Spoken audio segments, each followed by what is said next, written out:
everyone, welcome back to my channel. If you're new here, hi, my name's Claire and this is Joli. I make videos all about houseplant care, sharing tips and tricks I've learned over the years to help keep your plants happy and healthy. And today I'm going to be going through everything you need to know about the spider plants. These plants are really easy to care for once you get the hang of what they like and don't like. They're really air purifying, they're pet friendly, they are just all round really gorgeous houseplants. So yeah, let's get into it.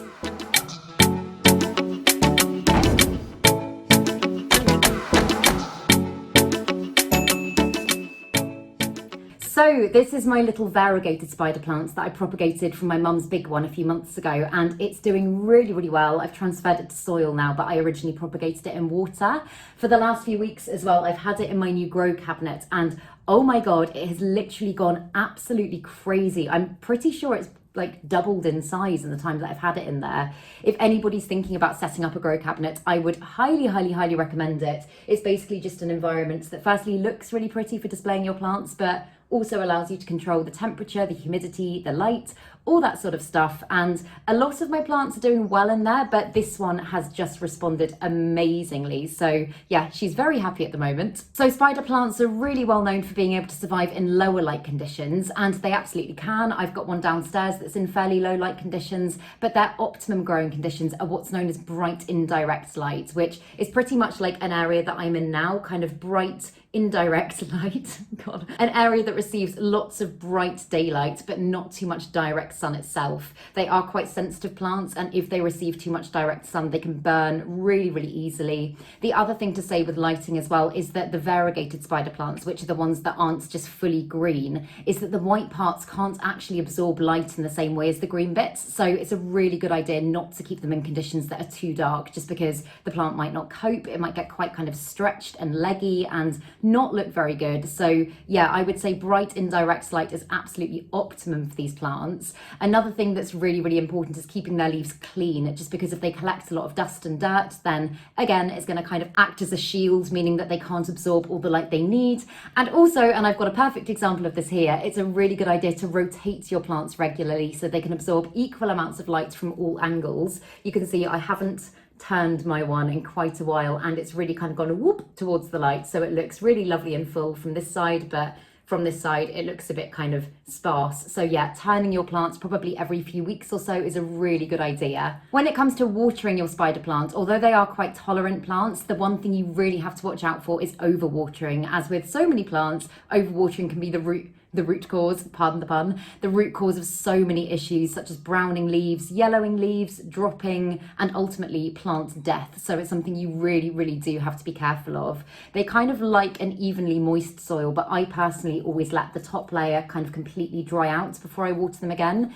In fact, this one is definitely ready for a water now. I'm going to water it, and I'll show you how I water. So when you water your plant, it's a really good idea. I've got mine actually in a nursery pot that I've just decorated. So drainage is so important. If you do keep your plants in kind of like a pretty ceramic pot or something like that, then I would always recommend taking them out in their nursery pots to make sure that they can properly drain after you water them. But as I say, my one here, as you can see, has got good drainage. So what I'm going to do, I just use a bowl usually, but I'm just going to completely drench it through from the top and then allow it some time to kind of properly drain.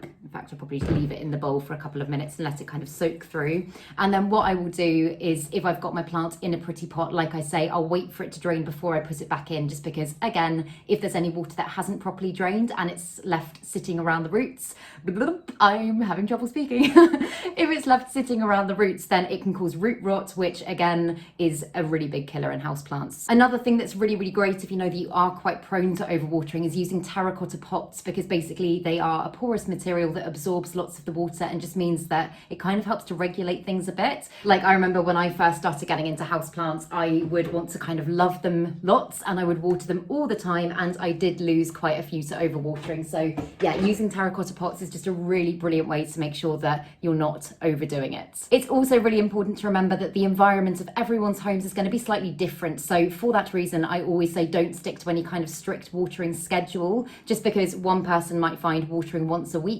works really, really well. But if your house is slightly warmer, slightly less humid, receives less light or more light, for example, it's going to be totally, totally different. So monitoring the soil is key. And as I say, when the top layer of soil's dried out, only then will I go ahead and water my spider plants, just to make sure I'm not giving it too much. In order to help encourage and support any new growth in your plants, when it comes to growing season, which tends to be the spring and summer months, which we are just coming into now, yay, it's a really good idea to fertilize your plants regularly, just to make sure they're getting all of the nutrients they need so that any new growth can be produced and your plant can be as full and healthy as possible. One thing as well that I would always recommend, and I say this from experience, is if you've never fertilized a plant before, ease them into it quite gently instead of just kind of going in with a full hit of fertilizer. I only say this because I had a pothos plant about 4 years ago that I'd had for years and years and years, never fertilized it, and the first time I did, it kind of went into shock and died. So if you have never fertilized before, I would recommend starting with slightly less than it says, and then assuming your plant's responding well, just gradually building it up over time. Also, if you've recently repotted your plants in the last few months, then I would say don't worry about fertilizing for the time being, because so long as you've used a good quality soil mix, then it's going to be getting all of the nutrients it needs from that,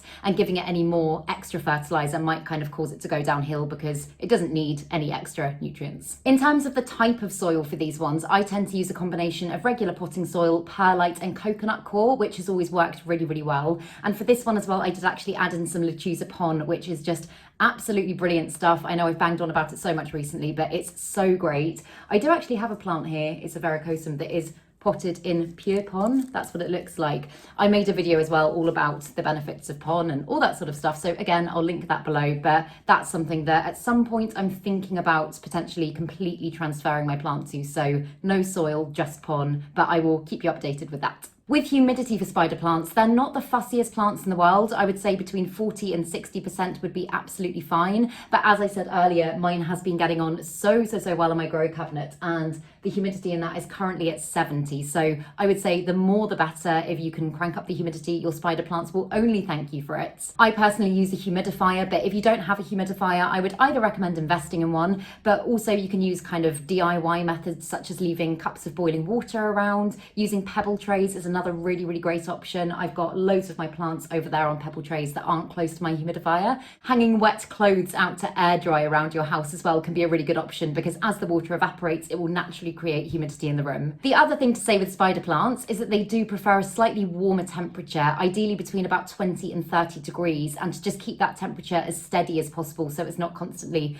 going up and down, meaning that they're having to adjust all the time. The temperature in here at the moment is 26, which is really quite warm, but so long as you balance the high temperature with a good amount of humidity, your spider plants are absolutely going to love it. On that note as well, as with many house plants, spider plants absolutely hate cold drafts. So just make sure wherever you place your plant, it's not right next to a drafty door, drafty window, air vent, anything like that, because it can cause loads and loads of issues. As I mentioned at the start of this video, I actually propagated this plant from my mum's big plants. They're really, really easy plants to propagate. Basically, when they reach maturity, which mine obviously hasn't yet because it's still very small, but when they reach maturity, they'll start to put out these little plantlets, which you might have seen. I'll pop a picture in so you know what I mean. But they basically are just literally mini little spider plants hanging from the mother plant. And then all you need to do is chop them off. You can pot them straight up in soil. I personally propagated mine in water just because I've always had a higher success rate doing it that way. But yeah, when the roots get to kind of 4 or 5 inches, about